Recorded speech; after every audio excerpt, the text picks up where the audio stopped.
Hello students, I am Pooja, chemistry educator और Bansal academy. आज के इस वीडियो में हम डिस्कस करेंगे बहुत ही important topic that is electrochemical cell. Electrochemical cell हमारी इलेक्ट्रोकेमिस्ट्री का बहुत ही इम्पोर्टेंट टॉपिक है एंड आई एम श्योर कि आपको ये वीडियो देखने के बाद इलेक्ट्रोकेमिकल सेल में जितने भी आपके डाउट्स होंगे वो आपके क्लियर हो जाएंगे, राइट? तो देखो, सबसे पहले हम बात करते हैं कि जो इलेक्ट्रोकेमिस्ट्री क्या है ना। इलेक्ट्रोकेमिस्ट्री ब्रांच में हम क्या स्टडी करते हैं, हमें क्या चीजें हमें पता चलती हैं, है ना। जैसे थर्मोडायनामिक्स से हमें फिजिबिलिटी ऑफ रिएक्शन का पता चलता है कि रिएक्शन होगी भी या नहीं होगी, है ना। तो वैसे ही इलेक्ट्रोकेमिस्ट्री हमें बताती है कि इलेक्ट्रोकेमिकल सेल, ठीक है, इलेक्ट्रोकेमिकल सेल और इलेक्ट्रोलिटिक सेल हम इसमें स्टडी करते हैं। इलेक्ट्रोकेमिस्ट्री में बताती है कि हम इलेक्ट्रिकल एनर्जी को केमिकल में और केमिकल एनर्जी को इलेक्ट्रिकल एनर्जी में हम कैसे यहाँ पर चेंज कर सकते हैं, ठीक है। इलेक्ट्रोकेमिस्ट्री के लिए, ठीक है, अगर आप ठीक है बुक इसके लिए जो रेफर आप करना चाहते हो तो उसके लिए जो बुक है KL कपूर, बड़ी ही अच्छी बुक है, बड़ी ही प्यारी बुक है जी, ठीक है। आप उसमें कंप्लीट इलेक्ट्रोकेमिस्ट्री देख सकते हो, ठीक है। सेकेंड थिंग जो हमारे पास, हम इलेक्ट्रोकेमिस्ट्री को स्टडी ही क्यों करते हैं, ठीक है, क्या रीजन है, क्या हमें पता चलेगा। देखो, क्या इसकी इंपॉर्टेंस है इलेक्ट्रोकेमिस्ट्री की। इलेक्ट्रोकेमिस्ट्री की इंपॉर्टेंस ये है, हम अपने डेली लाइफ में, देखो डेली लाइफ में जैसे कि हम इन्वर्टर बैटरी यूज करते हैं तो वो भी क्या है, एक इलेक्ट्रोकेमिकल सेल है ना। क्योंकि वहां पर भी क्या होती है, केमिकल एनर्जी चेंज हो जाती है इलेक्ट्रिकल एनर्जी में। आपने देखा होगा कि जो इन्वर्टर बैटरीज हैं उनके अंदर हम क्या करते हैं, एक लिक्विड फिल करते हैं ना, ठीक है। इन एक्चुअल में वो लिक्विड वहां से क्या है, केमिकल एनर्जी है उसके अंदर, और वो केमिकल एनर्जी किस में चेंज हो रही है, इलेक्ट्रिकल एनर्जी में, है ना। तो हुई ना इलेक्ट्रोकेमिस्ट्री हमारी डेली लाइफ के लिए इंपॉर्टेंट, है ना। तो डेली लाइफ में इलेक्ट्रोकेमिस्ट्री कुछ इस तरीके से रोल प्ले करती है। तो आइए समझते हैं इलेक्ट्रोकेमिकल सेल, राइट। तो हमारे पास यहाँ पर, ठीक है, जो आज का हमारा टॉपिक है वो रहेगा इलेक्ट्रोकेमिकल सेल, ठीक है। इलेक्ट्रोकेमिकल सेल क्या होता है? इलेक्ट्रोकेमिकल सेल ऐसा डिवाइस है जो केमिकल एनर्जी को चेंज कर देगा इलेक्ट्रिकल एनर्जी में। Electrochemical cell changes chemical energy into electrical energy, changes chemical energy into electrical energy, right, ठीक है। ये केमिकल एनर्जी को इलेक्ट्रिकल में चेंज करेगा। अब क्वेश्चन आता है माइंड में, क्या कोई ऐसा भी डिवाइस होता है जो इलेक्ट्रिकल एनर्जी को केमिकल में चेंज कर दे? तो आंसर होगा यस, राइट। और उसे हम क्या कहते हैं, इलेक्ट्रोलिटिक सेल, राइट। बट जो आज के हमारे टॉपिक की डिस्कशन है that is about the electrochemical cell, कि कैसे कोई केमिकल एनर्जी इलेक्ट्रिकल एनर्जी में चेंज होती है, राइट। तो अब हम यहाँ पर डिस्कस करेंगे इलेक्ट्रोकेमिकल सेल हमारे पास होती कैसे। इसके लिए ना देखो, हमारे पास इस तरीके से होते हैं, यहाँ पर 2 बीकर्स लेंगे हम, ठीक है। सेपरेट बीकर में क्या होगी, ऑक्सीडेशन और रिडक्शन होगी, है ना, यहाँ पर। अब देखो, ये बीकर है हमारे पास, मान लो कि यहाँ पर हमने लिया जिंक सल्फेट सोल्यूशन। हमें सोल्यूशन कैसे लेना है, यहाँ पर मान लो हमने ले लिया एक्वस जिंक सल्फेट सोल्यूशन, और इसमें हमने यहाँ पर डिप किया जिंक रोड को हमने डिप कर दिया। And on the other hand यहाँ पर हमने क्या लिया जी, यहाँ पर हमने लिया कॉपर सल्फेट सोल्यूशन, ठीक है, aqueous copper sulphate solution, right.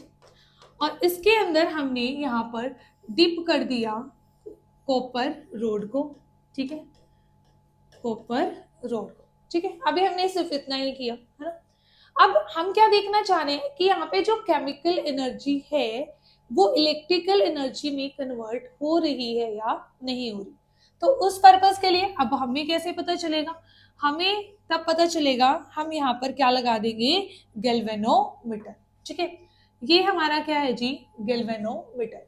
Galvanometer में क्या होती है आपको पता है, नीडल होती है, और ये नीडल क्या करेगी, अगर वो नीडल डिफ्लेक्ट हुई, मान लो ये नीडल ऐसे है, अगर ये नीडल में डिफ्लेक्शन आई तो इट मींस हमें पता चल जाएगा यहाँ पर करंट क्या हुआ है, प्रोड्यूस हुआ है, राइट, है ना। तो हम इस तरीके से देखते हैं। तो यहाँ पर क्या होता है, हम क्या देखते हैं कि यहाँ पर जब हम इन दो सॉल्यूशंस को ऐसे कनेक्ट करते हैं थ्रू वायर और यहाँ पे क्या लगा देते हैं, एक गैल्वेनोमीटर, हम क्या देखते हैं कि यहाँ पर क्या आ गई है, डिफ्लेक्शन आ गई है। ठीक है, जो नीडल है वो क्या हो गई है, डिफ्लेक्ट हो गई है। इट मीन्स यहाँ पर करंट क्या हो रहा है, प्रोड्यूस हो रहा है ना। कि जो केमिकल एनर्जी है वो किस में चेंज हो रही है, इलेक्ट्रिकल एनर्जी में। अब नेक्स्ट क्वेश्चन क्या आता है, नेक्स्ट, अब तो फिर प्रॉब्लम क्या हुई, तो बात तो खत्म हो गई यहाँ पर, है ना। तो यहाँ पे क्या हुआ होगा, देखो यहाँ पे ना जो जिंक है और कॉपर है, इन दोनों में से, ठीक है, जिंक क्या है, ठीक है, zinc has more tendency to lose electron because zinc is more reactive than copper. तो जिंक क्या करेगा, ये इलेक्ट्रॉन लूज करेगा। ठीक है, तो करंट की डायरेक्शन क्या होगी जी, करंट की डायरेक्शन होगी हमारे पास यहाँ पर ये वाली डायरेक्शन, रिवर्स डायरेक्शन होती है। जिस डायरेक्शन में इलेक्ट्रॉन फ्लो करते हैं उससे रिवर्स डायरेक्शन में क्या होता है जी, उससे रिवर्स डायरेक्शन में करंट फ्लो करता है, राइट। ठीक है, इस डायरेक्शन में इलेक्ट्रॉन फ्लो कर रहे हैं तो इससे रिवर्स डायरेक्शन में क्या फ्लो कर रहा है, करंट फ्लो कर रहा है, राइट। अब प्रॉब्लम क्या आती है, प्रॉब्लम ये आती है कि हम ये देखते हैं कि चलो एक बार तो डिफ्लेक्शन आई, पर कुछ टाइम बाद, ठीक है, ठीक है, डिफ्लेक्शन आने के बाद जो सेल है वो क्या करना, वो काम करना बंद कर देगी, है ना, ये वर्क करेगी ही नहीं। अब वर्क क्यों नहीं करेगी, देखो वर्क ये इसलिए नहीं करेगी क्योंकि देखो एक टाइम ऐसा आएगा जब ये इलेक्ट्रॉन लूज करता रहेगा, लूज करता रहेगा, और यहाँ पे कौन सा चार्ज यहाँ पर अकमुलेट हो जाएगा जी, पॉजिटिव चार्ज। ठीक है, यहाँ पे इस सोल्यूशन में यहाँ पर पॉजिटिव चार्ज यहाँ पे बना दो आप। ठीक है, इस पूरे सोल्यूशन में अब देखो पॉजिटिव चार्ज, ये थोड़ी ना कि सिर्फ इलेक्ट्रोड के ऊपर पॉजिटिव आ जाएगा। ठीक है, इस पूरे सोल्यूशन में क्या आ जाएगा, पॉजिटिव चार्ज, है ना। और यहाँ पर ये इलेक्ट्रॉन क्या करते जा रहे हैं, एक्सेप्ट करते जा रहे हैं, तो यहाँ पे क्या आ जाएगा जी, नेगेटिव चार्ज। इस सोल्यूशन में हमारे पास क्या अक्यूमुलेट हो जाएगा, नेगेटिव चार्ज। और ये जब चार्ज अक्यूमुलेट होगा, यही रीजन है कि जो सेल की वर्किंग है वो क्या हो जाएगी, स्टॉप हो जाएगी, है ना, सेल वर्क करेगी ही नहीं। तो अब फिर ये चीज ढूंढी गई कि अगर भाई ऐसा हो गया कि अब सेल वर्क करना, ठीक है, सेल वर्क ही ना करे तो फिर ये तो हमारी कोई यूज का नहीं है ना। तो इसके लिए यहाँ पर ये चीज ढूंढी गई कि ठीक है, इसको इस प्रॉब्लम को सॉर्ट आउट किया गया किसकी हेल्प से, with the help of salt bridge. ठीक है, with the help of salt bridge. ठीक है, ये पॉजिटिव चार्ज मैं यहाँ दिखाऊंगी, ठीक है, क्योंकि अभी मुझे यहाँ पर सॉल्ट ब्रिज बनानी है। ठीक है, इसलिए ऐसे बना लेते हैं। तो यहाँ पर अब किसको इंट्रोड्यूस किया गया, सॉल्ट ब्रिज को। अब आई जी सॉल्ट ब्रिज। सॉल्ट ब्रिज क्या होती है, सॉल्ट ब्रिज एक यू शेप की ट्यूब है, एक यू शेप ट्यूब है। ठीक है, हमारे पास सॉल्ट ब्रिज क्या होगी, एक यू शेप ट्यूब, राइट। ठीक है, यहाँ पे बना देती हूँ जी मैं इस चार्जेस को यहाँ पर ऐसे नेगेटिव, राइट। ठीक है, सो दैट आपको कोई भी कंफ्यूजन यहाँ पर ना हो। हमारे पास ये आ जाएगा। अब देखो हमारे पास है ना, ये क्या है, एक सॉल्ट ब्रिज है। अब ये सॉल्ट ब्रिज क्या करेगी, अब ये थोड़ी ना है कि हम इस सॉल्ट ब्रिज को ऐसे ही लगा देंगे और हमारी प्रॉब्लम क्या हो जाएगी, सॉर्ट आउट हो जाएगी, नो। सॉल्ट ब्रिज के अंदर हम यहाँ पर यूज करते हैं एक इनर्ट इलेक्ट्रोलाइट। ठीक है, तो देखो सबसे पहले हम यहाँ पर लिखते हैं कि सॉल्ट ब्रिज क्या है, सॉल्ट ब्रिज हमारे पास एक यू शेप ट्यूब है। ठीक है, what is salt bridge, salt bridge is a U shape tube containing inert electrolyte, containing inert electrolyte, ठीक है। अब यहां पर देखो, यहां पे लिखा मैंने इनर्ट इलेक्ट्रोलाइट, है ना। इनर्ट इलेक्ट्रोलाइट के साथ किसके साथ है, with agar agar solution, with agar agar solution, ठीक है। ये भी हमारे पास एक कंपाउंड होता है यहाँ पर। अब इनर्ट इलेक्ट्रोलाइट की बात करते हैं, ये क्या है इनर्ट इलेक्ट्रोलाइट। इनर्ट इलेक्ट्रोलाइट ऐसा इलेक्ट्रोलाइट है जिसमें केटायन और एनायन दोनों की मोबिलिटी क्या होती है, सेम होती है, ठीक है। तो inert electrolyte is the electrolyte in which the speed बोल दो या मोबिलिटी आप बोलो, ठीक है। स्पीड सिर्फ समझने के पर्पज के लिए, पर हम यूज कौन सी टर्म करते हैं, मोबिलिटी, ठीक है। The electrolyte in which the mobility of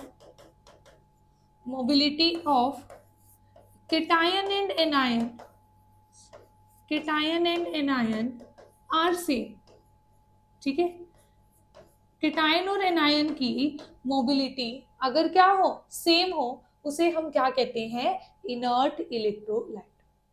अब क्या जरूरत है कि हमारे पास इनर्ट इलेक्ट्रोलाइट ही हो, ठीक है। अगर इनर्ट इलेक्ट्रोलाइट की जगह हमने कोई और इलेक्ट्रोलाइट ले लिया तो क्या प्रॉब्लम्स आएंगे, ठीक है। तो देखो मैंने यहाँ पर ये इनर्ट इलेक्ट्रोलाइट यहाँ पर हमने लिया, ठीक है। देखो प्रॉब्लम क्या आएंगी, इनर्ट इलेक्ट्रोलाइट अगर हम नहीं लेंगे। मान लो कि यहां से हमारे पास क्या आ रहे हैं, ठीक है। अब देखो इधर है पॉजिटिव चार्ज, इधर है नेगेटिव चार्ज अक्यूमुलेट हुआ हुआ, है ना। तो इधर क्या आएंगे, जैसे कि K पॉजिटिव Cl नेगेटिव है, ठीक है। तो इधर आएंगे हमारे पास K पॉजिटिव, क्या आएंगे, K पॉजिटिव, और इधर क्या आएंगे, Cl नेगेटिव आयंस, ठीक है। क्योंकि ये अगर K positive Cl negative ions आएंगे तभी ये क्या करेंगे, इनको यहाँ पर, ठीक है, K पॉजिटिव आकर इस नेगेटिव चार्ज को क्या कर देंगे, न्यूट्रलाइज कर देंगे, और Cl नेगेटिव आयन इनको क्या कर देंगे, न्यूट्रलाइज कर देंगे, है ना। अब मान लो कि इनर्ट इलेक्ट्रोलाइट ना होता, हमने कोई और नॉर्मल इलेक्ट्रोलाइट ले लिया, तो वो क्या करेगा, हो सकता है कि ठीक है केटायन पहले आ जाए, केटायन ने तो इसको पहले न्यूट्रलाइज कर दिया और ये अभी तक न्यूट्रलाइज नहीं हुआ, तो अगेन ऐसी कंडीशन में भी हमारी जो सेल है वो वर्क नहीं करेगी, है ना। तो फिर ये प्रॉब्लम तो फिर सॉर्ट आउट हुई ही नहीं, है ना। तो इसका मतलब आपको यहाँ पर हमें सोल्ट ब्रिज के अंदर एक ऐसा इलेक्ट्रोलाइट लेना है जिसमें केटायन और एनायन दोनों की मोबिलिटी क्या हो, सेम, है ना। दोनों की मोबिलिटी क्या होनी चाहिए, सेम होनी चाहिए। तो ये रीजन है कि हम सोल्ट ब्रिज में क्या लेते हैं, इनर्ट इलेक्ट्रोलाइट, राइट। हम क्या लेंगे, इनर्ट इलेक्ट्रोलाइट। अब आप कहोगे मैम ये एगर एगर भी आपने लिखा है यहाँ पर, इसका क्या यूज है, ठीक है। ये क्या करता है, ये इनर्ट इलेक्ट्रोलाइट इस सोल्यूशन को जेल फॉर्म में कन्वर्ट कर देता है, ठीक है। ये क्या करता है, हमारे पास सोल्यूशन को जेल फॉर्म में कन्वर्ट कर देता है, ठीक है। तो देखो इन एक्चुअल में कैसे किया जाता है एक्सपेरिमेंट, ठीक है। यहाँ पर कुछ इस तरीके से होगा, जैसे कि हमारे पास ये यू शेप ट्यूब है, ये क्या है, यू शेप ट्यूब है, that is salt bridge, that is salt bridge, ठीक है। इस सोल्ट ब्रिज के अंदर हम क्या करते हैं, सेचुरेटेड सोल्यूशन बना लेते हैं, ठीक है। इनर्ट इलेक्ट्रोलाइट लेते हैं और हम क्या लेंगे, एगर एगर सोल्यूशन लेंगे, उसका हॉट सेचुरेटेड सोल्यूशन बनाते हैं, और हॉट सेचुरेटेड सोल्यूशन के बनाने के बाद इसके अंदर हम क्या कर देते हैं, उसको फिल कर देते हैं जी, ठीक है। इस तरीके से इसके अंदर हम क्या कर देंगे, उसे फिल कर देंगे, राइट। यहाँ पर अब इसको तो हमें इन्वर्टेड पोजीशन में लगाना है ना, तो इन्वर्टेड पोजीशन कैसे, ऐसे तो सारा का सारा जो इलेक्ट्रोलाइट है सोल्यूशन आपने फिल किया वो नीचे गिर जाएगा, ठीक है। तो इसके लिए हम इसे पहले क्या करते हैं, ठीक है, आइस में, ठीक है, एक बीकर लो, एक बीकर मान लो ये सॉल्ट ब्रिज है, आपने कोई बीकर लिया, ये आपने क्या ले लिया, एक बीकर ले लिया, ठीक है। और इस बीकर के अंदर आपको क्या रख देनी है, यहाँ पर आइस आपको रख देनी है, ठीक है। यहाँ पर क्या रख देनी है, आइस रख देनी है। तो ना विद इन, ठीक है, आप 1 मिनट तक आप वेट करो, ठीक है। 1 मिनट तक क्या हो जाता है, ये यहाँ पर सॉलिडिफाई हो जाएगा आपका ये इनर्ट इलेक्ट्रोलाइट इसके अंदर, ठीक है। ये सोल्यूशन पूरा का पूरा इसमें क्या हो जाता है, हमारे पास सॉलिडिफाई हो जाता है, ठीक है। फिर हम इस यू शेप ट्यूब को, सॉल्ट ब्रिज को हम निकालते हैं और हम क्या कर लेंगे, उसको उसे हम यहाँ पर बीकर में क्या कर देंगे, प्लेस डाउन कर देंगे, ठीक है। तो सॉल्ट ब्रिज क्या है, ठीक है, सॉल्ट ब्रिज हमारे पास इट कंटेन्स, ठीक है, salt bridge containing solution of inert electrolyte example क्या है जी इसका, KCl, inert electrolyte with agar solution, with agar, ठीक है। यहाँ पर ये हो जाएगा। तो अब क्या होगी, तो अगर हमारे पास यहाँ पर पॉजिटिव आके इसको क्या कर देगा, पॉजिटिव चार्ज आया और इसने क्या कर दिया, नेगेटिव चार्ज को न्यूट्रलाइज कर दिया। यहाँ पे Cl नेगेटिव आए और उसने पॉजिटिव चार्ज को न्यूट्रलाइज कर दिया, तो यहाँ पर न्यूट्रलाइजेशन होगी और हमारी जो सेल है वो क्या करेगी, ये प्रॉपरली वर्क करेगी, राइट। अब एक क्वेश्चन आता है कि यहाँ पर अब हमने कहा कि जिंक इलेक्ट्रॉन लूज करेगा, है ना, क्योंकि जिंक क्या है, मोर रिएक्टिव, है ना। और जो इलेक्ट्रॉन लूज करेगा तो it means zinc will act as anode, है ना, zinc will act as anode. और ये इलेक्ट्रॉन क्या करेगा, यहाँ पर एक्सेप्ट करेगा, तो यहाँ पर copper will act as cathode. तो कॉपर के ऊपर क्या हो रही है, रिडक्शन, है ना। आपको पता है ना ऑक्सीडेशन क्या होता है, oxidation is loss of electron, और ऑक्सीडेशन कहां पर होती है, एनोड पर, है ना। तो यहाँ पर हमारे पास एनोड क्या है, नेगेटिवली चार्ज, और कैथोड क्या है, पॉजिटिवली चार्ज। भाई देखो, अगर कैथोड पॉजिटिव चार्ज है तभी तो इलेक्ट्रॉन को एक्सेप्ट कर रहा है ना, अगर ये नेगेटिव होता तो रिपेल नहीं करता, है ना। तो यहाँ पर कैथोड क्या होता है, पॉजिटिव चार्ज, और एनोड क्या होता है, नेगेटिवली चार्ज। जबकि इलेक्ट्रोलिटिक सेल में ये चीज रिवर्स होती है, क्या होती है, रिवर्स होती है। उसमें जो एनोड है वो क्या होता है, positive charge, cathode negative charge in electrolytic cell, ठीक है। तो यहाँ पे ना आप एक चीज यहाँ पर लिख लो, उसको हम लिख ही लेते हैं, ठीक है। देखो, in electrochemical cell, in electrochemical cell, electrochemical cell में हमारे पास क्या होगा, anode, anode is negatively charge, anode is negatively charge, and cathode is positively charge, ठीक है। हाउएवर in electrolytic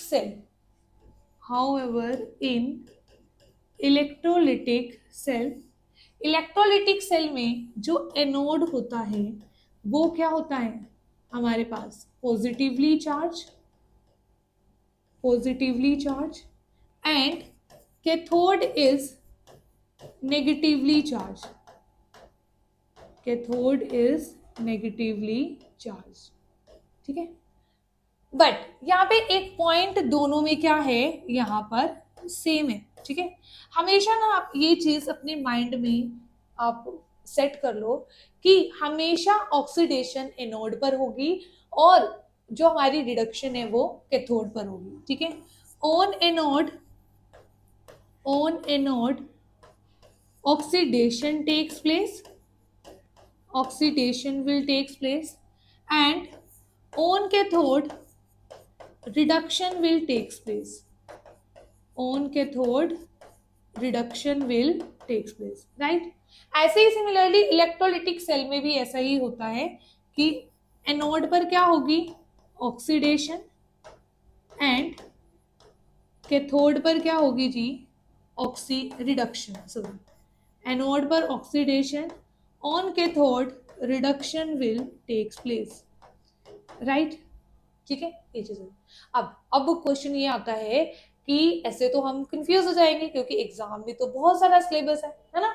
एग्जाम में देखो बहुत सारा सिलेबस होता है ना। तो हमें ना जो चीजें हैं, ठीक है, आप है ना उसको क्या क्या करो, मैं आपको ये पर्सनली सजेस्ट करती हूँ कि क्योंकि एग्जाम में बहुत सारी चीजें है ना आपके पास। ठीक है, क्या होता है, फिजिक्स भी हो जाता है, मैथ्स भी हो जाता है ना। और ठीक है, जो बायोलॉजी वाले स्टूडेंट हैं उनके लिए बायोलॉजी भी हो जाता है। तो उसमें क्या रहता है कि इतनी चीज याद करना, ठीक है, आप सिर्फ ये बोलो कि हाँ हमने बस ऐसे याद कर लिया तो याद रहेगा, अभी के लिए तो आपको याद रहेगा। बट जब एग्जाम में सारे टॉपिक्स एक साथ आपके ठीक है दिमाग में चल रहे होते हैं, तो उस टाइम पे हमें कंफ्यूजन हो जाती है कि हाँ इलेक्ट्रोलाइटिक में क्या था, इतना तो याद रहेगा कि हाँ इलेक्ट्रोकेमिकल में कुछ पॉजिटिव होता था शायद एनोड या नेगेटिव होता था, है ना। मतलब कुछ ऐसे कंफ्यूजन हो जाती है। तो उस कंफ्यूजन से बचने का सबसे बढ़िया तरीका है कि आप अपनी कोई ट्रिक बना लो, ठीक है। तो हम यहाँ पे क्या बनाएंगे, कोई ट्रिक। तो देखो यहाँ पर मैं आपको दोनों के लिए ही ट्रिक बताऊंगी, पर आप याद किसी एक के लिए करना, ठीक है, क्योंकि ना फिर वो ट्रिक में भी कंफ्यूजन हो जाती है कि कौन सी ट्रिक किसके लिए थी। तो बेटर यही है, एक ट्रिक याद करो, आपको दूसरे के लिए ऑटोमेटिकली क्या हो जाएगा, लर्न हो जाएगा, ठीक है। तो देखो जी, जैसे ना हमारे पास इलेक्ट्रोकेमिकल सेल के लिए आप एक वर्ड याद कर सकते हो, लोन, ठीक है। मैं आगे लिख देती हूँ यहाँ पर। देखो इलेक्ट्रोकेमिकल सेल के लिए आपने एक वर्ड याद कर लिया, लोन, है ना, लोन। यहाँ पर तो इसका मीनिंग क्या है लोन का, यहाँ पर L stands for left, left, O stands for oxidation, oxidation, A stands for anode and N stands for negatively charge, ठीक है। तो देखो इस तरीके से हमने इसको याद किया कि लेफ्ट हैंड साइड पर क्या होगी, ऑक्सीडेशन, है ना। मतलब क्योंकि जो एनोड होता है ना वो कहां पर होता है हमारे पास, यहाँ पर लेफ्ट हैंड साइड में, है ना। देखो बनाया ना हमने यहाँ पर लेफ्ट हैंड साइड में, ठीक है, ये एनोड लेफ्ट हैंड साइड में और जो कैथोड है वो हमने यहाँ पे बनाया है राइट हैंड साइड में, राइट, है ना। तो हमारे पास यहाँ पर ठीक है, तो हमने क्या देखा कि ये तो हमारे पास ये हो गया, ठीक। उसके बाद हमने यहाँ पर ये चीज देखी, ठीक है, यहाँ पर ये लेफ्ट ऑक्सीडेशन एनोड और एनएस नेगेटिवली चार्ज, ठीक। दूसरी यहाँ पर इलेक्ट्रोलिटिक सेल के लिए, फोर इलेक्ट्रोलिटिक, ठीक है, मैंने आपको अभी इलेक्ट्रोलिटिक सेल करवाया नहीं है, ठीक है, बट इलेक्ट्रोलिटिक सेल के लिए मैं यहाँ पर ट्रिक आपको बता रही हूँ कि आपको ताकि याद रहे, क्योंकि इन दोनों में ना पार्ट्स में यही कंफ्यूजन रहती है सबसे ज्यादा। तो यहाँ पर आप याद कर लो पाव एंड ऑयल, ठीक है। देखो जैसे कहते हैं ना पाव को ऑयल में क्या करते हैं, गर्म करते हैं, है ना। तो वैसे आप याद रखना पाव एंड ऑयल, ठीक है। तो देखो पाव का मतलब क्या है, P stands for positive, A stands for anode, O stands for oxidation, ठीक है। कि इलेक्ट्रोलिटिक सेल में हमारा जो एनोड है वो क्या होता है, पॉजिटिवली चार्ज, और एनोड पर क्या होती है जी, ऑक्सीडेशन, ठीक है। P पॉजिटिवली चार्ज, एनोड क्या होगा, पॉजिटिवली चार्ज, और उस पर क्या होगी, ऑक्सीडेशन होगी, राइट। उसके बाद ऑक्सीडेशन क्या होता है, अब कई स्टूडेंट्स को ये भी बड़ी कंफ्यूजन रहती है, ठीक है, मैं ये नहीं कह रही सभी को, पर आप ये मान लो कि अगर 100 में से एक स्टूडेंट को भी ये प्रॉब्लम है, और ठीक है, तो अगर आप इस तरीके से उसे याद रखोगे तो आपको वो प्रॉब्लम नहीं आएगी। तो देखो O stands for oxidation, oxidation क्या होता है, oxidation, oxidation is L stands for loss of electrons, ठीक है, कि हमारे पास ऑक्सीडेशन क्या होता है, लॉस ऑफ इलेक्ट्रॉन। देखो जी addition of oxygen, removal of hydrogen, ये तो सभी को याद होती है ना, ये तो बचपन से हम पढ़ते हुए आ रहे हैं। Loss of electron and gain of electron, इसमें होता है ठीक है कंफ्यूजन। तो यहाँ पे आप ऐसे याद रखो पाव एंड ऑयल, ठीक है, this is the trick for electrolytic cell. ये तो सभी के लिए ऑक्सीडेशन क्या होता है, लॉस ऑफ इलेक्ट्रॉन होता है, ठीक है। तो आप ऐसे लर्न कर सकते हो, ठीक है, पर मैं आपको यही सजेस्ट करूंगी कि इन दोनों में से एक ही ट्रिक आप क्या करना यहाँ पर फॉलो करना, ठीक है। दूसरा तरीका ऐसा भी है, देखो जैसे इलेक्ट्रोकेमिकल सेल में मैंने आपको 4 अल्फाबेट्स बताए है ना, लोन में कितने अल्फाबेट्स हैं 4, और यहाँ पे कितने बताए, मतलब मेन तो ये है ना पाव वाला कि एनोड और कैथोड को आप कैसे डिफरेंशिएट करोगे, कि यहाँ पर एनोड क्या है नेगेटिवली चार्ज, यहाँ पे एनोड क्या है पॉजिटिवली चार्ज। तो यहाँ पे ना हमारे पास क्या होगा, यहाँ पर ठीक है, यहाँ पे 3 वर्ड्स हैं, ऐसे याद रखो, यहाँ पे क्या है 3 अल्फाबेट्स हैं, यहाँ पे 4 है। तो इलेक्ट्रोकेमिकल सेल में क्या होते हैं 2 बीकर्स होते हैं, ऐसे याद रखना, ये बड़ी सी सेल है, ठीक है। और इलेक्ट्रोलिटिक सेल सिर्फ एक ही बीकर में हो जाती है ना, एक ही बीकर में हमारे कैथोड और एनोड प्रेजेंट होते हैं, जबकि यहाँ पर एनोड और कैथोड सेपरेट बीकर्स में होते हैं। तो ऐसे आप याद रखना इस चीज को कि जो 4 वर्ड वाला था ट्रिक वो किसके लिए था, इलेक्ट्रोकेमिकल सेल के लिए था, है ना। और इलेक्ट्रोकेमिकल अब नाम भी अपने आप में क्या है लेंथी है ना, एज कम्पेयर टू इलेक्ट्रोलिटिक, ऐसे आप याद कर सकते हो, ठीक है। और इलेक्ट्रोलिटिक सेल के लिए आप ये ट्रिक क्या करोगे, याद करोगे, ठीक है। आई होप सो आपको ये ट्रिक यहाँ पर, ठीक है, ये चीज आपको क्लियर हो गई होगी कि इलेक्ट्रोकेमिकल और इलेक्ट्रोलिटिक में हमारे पास आप किस तरीके से यहाँ पर इसे याद रख सकते हो, ठीक है। तो इलेक्ट्रोलिटिक सेल में मैंने आपको क्या बताया जी, इलेक्ट्रोकेमिकल सेल में मैंने आपको बताया कि हमारे पास क्या होते हैं, ऐसे 2 कंटेनर्स हम लेते हैं, 2 बीकर्स हमने लिए, एक में हमने कैथोड और एक में हमने क्या लगाया एनोड, ठीक है। फिर हमने सॉल्ट ब्रिज प्लेस डाउन की, सॉल्ट ब्रिज हमने क्यों प्लेस डाउन की, सो दैट यहाँ पर चार्ज अकम्युलेट ना हो, ठीक है। अब यहाँ पर हम बात करते हैं कि सोल्ट ब्रिज ने और क्या क्या काम किए, ठीक है। सोल्ट ब्रिज का फंक्शन क्या है, देखो एक तो सोल्ट ब्रिज ने क्या किया, इलेक्ट्रिकल न्यूट्रलिटी को मेंटेन कर दिया, है ना। हमने इन दोनों सोल्यूशन को मिक्स भी नहीं किया और फिर भी क्या हो गई, इलेक्ट्रिकल न्यूट्रलिटी मेंटेन हो गई, है ना।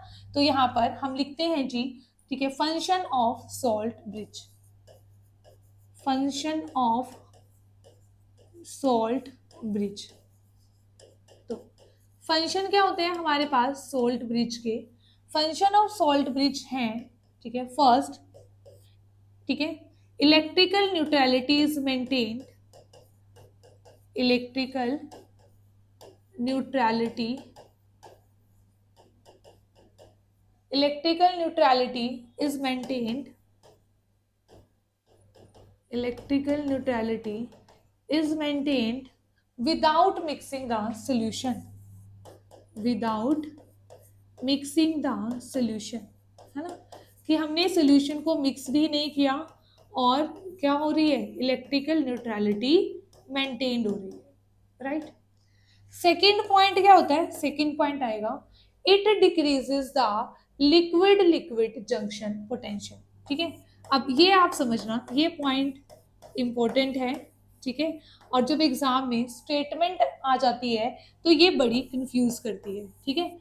दिस इज मोस्ट इंपॉर्टेंट, आपको ना जो ये फर्स्ट पॉइंट है तो हर बुक में आपको मिल जाएगा, पर ये पॉइंट्स आपको नहीं मिलेगा अगर आप एक सिंपल कोई बुक आप रेफर कर रहे हो, ठीक है। मान लो कि आपने प्रदीप वाली बुक ली है या फिर नो डाउट उसमें बेसिक अच्छा है, ठीक है, बट यहाँ पर ये पॉइंट्स आपको नहीं मिलते जो एग्जाम्स में आ जाते हैं, ठीक है। और वही एक स्टेटमेंट की वजह से ही हमारा जो क्वेश्चन है वो क्या हो जाता है, गलत हो जाता है, ठीक है। तो यहाँ पे क्या है जी, it decreases the liquid liquid liquid liquid junction potential barrier, ठीक है। It decreases the liquid liquid junction potential barrier, right. तो चलो अब समझते हैं हम इस पॉइंट को, ये आखिर है क्या, liquid liquid junction potential barrier क्या है। आपको कि मैम आपने तो हमें कुछ बताया ही नहीं इसमें, है ना, कि यहाँ पे कोई पोटेंशियल बैरियर बन रहा है, अब आप बोल रहे हो कि ये इसको भी क्या करता है, डिक्रीज कर देता है पोटेंशियल बैरियर को, है ना, यहाँ पर, ठीक है। अब देखो यहाँ पर हमारे पास, ठीक है, अब हम यहाँ पे ध्यान से जब हम देखते हैं तो हमारे पास क्या आ जाएगी, ठीक है। मान लो जैसे हमारे पास ये है इलेक्ट्रोकेमिकल सेल, है ना, मैंने आपको क्या कहा कि यहाँ पे ना पॉजिटिव चार्ज एक्यूमुलेट हो जाएगा, ठीक है। मैं इसको ना पॉजिटिव, ठीक है, यहाँ पे हमने ग्रीन से मार्क किया था तो ग्रीन से ही कर लेती हूँ मार्क, ठीक है। मैंने आपको ये बोला था ना कि यहाँ पर क्या हो जाता है, पॉजिटिव चार्ज एक्यूमुलेट, है ना, पूरे सोल्यूशन में, और यहाँ पे क्या हो जाता है, नेगेटिव चार्ज एक्यूमुलेट, है ना, ये मैंने आपको बताया था जी, ठीक है। यहाँ पर देखो इन चीज़ों को, तो देखो जो ये पॉजिटिव और जो ये नेगेटिव चार्ज पहले एक्यूमुलेट हो रहे थे ना, ठीक है, जो पूरे सोल्यूशन में ही था ये पॉजिटिव, और यहाँ पे ये पूरे सोल्यूशन में क्या था, नेगेटिव। अब देखो अगर यहाँ पे पॉजिटिव है, यहाँ पे नेगेटिव है, तो इनके बीच में क्या क्रिएट हो जाएगा, एक पोटेंशियल डिफरेंस क्रिएट हो जाएगा, है ना। तो इनके बीच में यहाँ पर इस और इसके बीच में क्या हो जाएगा, एक पोटेंशियल डिफरेंस क्रिएट हो जाएगा, ठीक है। तो उसे ही हम क्या कहेंगे, इसको हम क्या कहेंगे जी, पोटेंशियल बैरियर, है ना।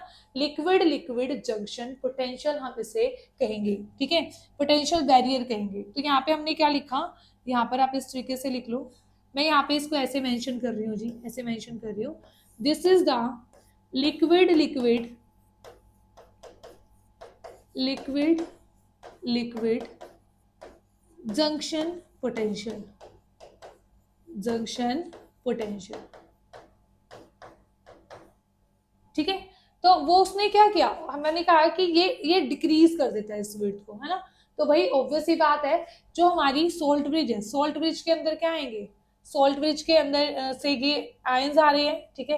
मान लो यहाँ पे क्या, कौन से आयन आ रहे हैं, के पॉजिटिव आ रहे हैं, के पॉजिटिव क्या कर रहे हैं, इसको न्यूट्रलाइज कर रहे हैं। तो यहाँ पे जो पोटेंशियल बैरियर है वो क्या हो जाएगा, कम हो जाएगा, ठीक है। तो इसलिए हमने क्या लिखा यहाँ पर कि इट डिक्रीजेस द क्या, liquid liquid junction potential barrier, ठीक है। उसकी विड्थ को, विड्थ भी लिख सकता है, उसको क्या कर देंगे, डिक्रीज कर देगी हमारी सॉल्ट ब्रिज, राइट। तो ये हमारे क्या हुआ, इलेक्ट्रोकेमिकल सेल। अब नेक्स्ट क्वेश्चन आता है कि हमारे पास यहाँ पर अगर हम ये देखना चाहें कि कितना ईएमएफ प्रोड्यूस हुआ, ठीक है, पूरा वहां पर कितना ईएमएफ प्रोड्यूस हुआ, तो वो हम कैसे फाइंड आउट करेंगे। तो देखो ध्यान से, वो हम कुछ इस तरीके से फाइंड आउट करेंगे, हमारे पास ईएमएफ ऑफ सेल, ठीक है, हम यहाँ पर लिखेंगे ईएमएफ ऑफ सेल, ठीक है। ईएमएफ ऑफ सेल क्या होगा, अच्छा एक चीज और यहाँ पे मुझे क्वेश्चन और याद आ गया, ईएमएफ और पोटेंशियल डिफरेंस के बीच में क्या डिफरेंस होता है। ईएमएफ होता है जब आपकी सेल वर्किंग में नहीं होती, है ना, और पोटेंशियल डिफरेंस, ठीक है, देखो ईएमएफ की यूनिट भी वोल्ट है, पोटेंशियल डिफरेंस की यूनिट भी वोल्ट है, पर दोनों में डिफरेंस है। ईएमएफ उस टाइम का पोटेंशियल डिफरेंस है जब आपकी सेल वर्किंग नहीं है, यूज नहीं है ना, यूज नहीं हो रही, ठीक है आपके। और पोटेंशियल डिफरेंस तो क्या होगा, किसी भी टाइम पे आप पोटेंशियल डिफरेंस फाइंड आउट कर लो, है ना। तो देखो मान लो आप है ना मार्केट में गए, मैं आपको सिंपल सी लैंग्वेज में समझाती हूँ। आप मार्केट गए, आपने मार्केट से एक सेल परचेज किया, ठीक है, आपने एक सेल लिया, तो आप देखते हो उसके पीछे ना उसकी वोल्टेज लिखी होती है ना। जैसे कि मान लो कि 1.56 वोल्ट उसके पीछे लगा हुआ लिखा हुआ है, तो उसका मतलब है उसकी जो मैक्सिमम वोल्टेज है वो कितनी देगा, 1.56, तो दैट इज ईएमएफ, ठीक है। तो उस टाइम पर वो क्या है, उसकी ईएमएफ है। और पोटेंशियल डिफरेंस क्या होगा, मान लो कि आपको 1 मंथ हो गया उस सेल को यूज करते हुए, ठीक है, उसकी कुछ ना कुछ वोल्टेज कम हो जाएगी, है ना। तो उस टाइम पर अगर आप चेक करते हो तो that is called the potential difference, right. चलो हम बात करते हैं यहाँ पर कि ईएमएफ हम कैसे फाइंड आउट करेंगे। तो ईएमएफ हम फाइंड आउट करेंगे, देखो एनोड पर क्या हो रहा है, ऑक्सीडेशन। अगर हम oxidation potential of anode and reduction potential of cathode को हम क्या कर दें, यहाँ पर ऐड कर दें, रिडक्शन पोटेंशियल ऑफ कैथोड, ठीक है जी। तो यहाँ पर हमारे पास इस तरीके से क्या आ जाएगा, हमारे पास ईएमएफ ऑफ सेल, ठीक है। बट है ना आपने एक चीज यहाँ पर नोट डाउन की होगी, अब है ना हमें क्योंकि बड़ा कंफ्यूजन हो जाता है कि हमें एनोड का ऑक्सीडेशन पोटेंशियल लेना है, कैथोड का रिडक्शन पोटेंशियल लेना है, ठीक है। तो इसके लिए ना एक साइन कन्वेंशन बना दी है कि आप है ना दोनों वैल्यूज क्या ले लो, रिडक्शन वैल्यूज ले लो, एनोड की भी रिडक्शन पोटेंशियल वैल्यू और कैथोड की भी रिडक्शन पोटेंशियल वैल्यू, पर उसके लिए फॉर्मूला मॉडिफाई करना पड़ेगा, ठीक है। अगर जिसको ये इजी लगता है इससे कर लेना, क्योंकि आंसर बिल्कुल सही आता है, ठीक है। तो देखो since reduction potential is equal to negative of oxidation potential, ठीक है, नेगेटिव टाइम होता है किसके, ऑक्सीडेशन पोटेंशियल के। तो हम यहाँ पर क्या लिख सकते हैं, तो EMF of cell can be written as, यहाँ पर मैंने ऑक्सीडेशन पोटेंशियल को किससे चेंज कर रिप्लेस कर दिया, रिडक्शन पोटेंशियल से। तो नेगेटिव साइन लगा दो यहाँ पर, तो ये क्या बन जाएगा, रिडक्शन पोटेंशियल ऑफ एनोड, यहाँ पर plus reduction potential of cathode. ठीक है, इसको मैं ऐसे लिख दूं, in short E naught cathode minus E not anode. ठीक है, तो ये हमारे पास क्या आ गया, ईएमएफ के लिए फॉर्मूला आ गया। ठीक है, तो इसमें सिर्फ आपको, ठीक है, क्या देखना है, दोनों के लिए, कैथोड के लिए भी रिडक्शन पोटेंशियल और एनोड के लिए भी रिडक्शन पोटेंशियल। ठीक है, नो डाउट होगी एनोड पर क्या, ऑक्सीडेशन, कैथोड पर रिडक्शन। ठीक है, ये सिर्फ न्यूमेरिकल के लिए है। ठीक है, अगर आपको ये लगता है कि नहीं, ठीक है, ये वाला फॉर्मूला नहीं ये वाला, तो आप ये वाला फॉर्मूला भी यूज कर सकते हो और ये वाला फॉर्मूला भी आप यूज कर सकते हो। अब कईयों के माइंड में ना ये चल रहा होगा कि मैम हमने इसको ऑक्सीडेशन में क्यों चेंज नहीं कर लिया। ऑक्सीडेशन में भी कर सकते हो, ठीक है, बट कहते हैं ना कि कोई साइन कन्वेंशन होती है ना, तो जैसे आईयूपीएससी ने ये साइन कन्वेंशन दी हुई है कि आप क्या यूज करोगे, वहां पर रिडक्शन वैल्यूज आप यूज करोगे। ठीक है, तो ये साइन कन्वेंशन है जी। जैसे हम ये मान लेते हैं कि जेड एक्सिस, केमिकल बॉन्डिंग में ये मानते हैं ना जेड एक्सिस को इंटर न्यूक्लियर एक्सिस, है ना, अदरवाइज हम मैथ्स में तो इसको क्या मान लेते हैं, एक्स एक्सिस, इसको वाई एक्सिस, इसको जेड एक्सिस, ऐसे मान लेते हैं। पर साइन कन्वेंशन के अकॉर्डिंग इसको क्या माना गया केमिकल बॉन्डिंग में, ठीक है, जेड एक्सिस, है ना, इंटर न्यूक्लियर एक्सिस। तो यहाँ पे ये कन्वेंशन है। ठीक है, बाकी इसमें कोई भी प्रॉब्लम नहीं है। आप, ठीक है, ऊपर वाला ये वाला फॉर्मूला भी यूज कर सकते हो और आप ये वाला फॉर्मूला भी यूज कर सकते हो to find the EMF of cell. ठीक है, तो this is all about the electrochemical cell. Okay students, तो मिलते हैं नेक्स्ट वीडियो में। Thank you so much, bye bye.